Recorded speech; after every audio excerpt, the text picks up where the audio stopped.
দেখেছো বন্ধুরা, বালুরঘাটে আত্রাই নদীর ধারে কি সুন্দর কি বলে গো এগুলো? কাশ গাছ, হ্যাঁ কাশফুলের গাছ, কাশফুলের গাছ হয়েছে কি দারুণ। আর এইটা হচ্ছে কি বলতো, যে দুর্গাপূজার সময় আর কি, শরৎকালে, তাই না? হ্যাঁ, শরৎকালে কাশফুল এত সুন্দর ফোটে, কি বলবো, মন ভরে যায়। যাই হোক, আমি এইখানে প্রায় ভিডিও করতে আসি, আর এত সুন্দর পরিবেশ, সত্যি অমাইক অমাইক, কি সুন্দর লাগছে। এদিকে একটু তাকাও, হাই করো, তাকাও, দারুণ লাগছে। এখান থেকে যেতেই ইচ্ছে করছে না, কি সুন্দর পরিবেশ, খুব ভালো লাগছে। পুরোটাই দেখিয়ে দিই তোমাদের, হ্যাঁ খুব সুন্দর লাগছে। যাদের মন খারাপ থাকবে এই নদীর ধারে চলে আসবে, দেখবে মন ভালো হয়ে যাবে।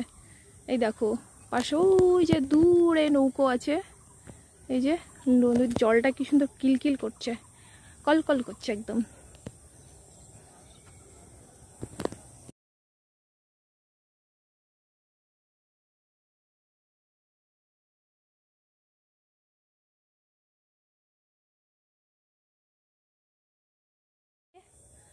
দেখতে পাচ্ছ কি সুন্দর লাগছে, ওই যে নদী, নদীর কিনারে কি ভালো লাগছে। আর গরমের জন্য পুরো ঘেমে গেছি আমি, যাই হোক একটু নাচলাম তো ঘেমে গেছি, কি সুন্দর লাগছে। আর এই যে আমার বর্মশাই খালে এইরকম করে, কোথায় গাছ ছড়লে ডাল ভাঙে, এই করে সেই করে। এই যে কি বানাচ্ছ? হ্যাঁ, আমার আমার বলে লেজ বানাচ্ছে, আমার লেজ বানাচ্ছে। গরম লেগে গেছে, খেপে গেছে, বলছে তাড়াতাড়ি যেতে বলছে। আর আমি শুধু মানে ভিডিও করেই যাচ্ছি। যাই হোক ভালোই লাগছে, ঘেমে গেলে কি হবে, আমার এইখানে ভালো লাগছে। আর কিছুক্ষণ একটু থাকবো।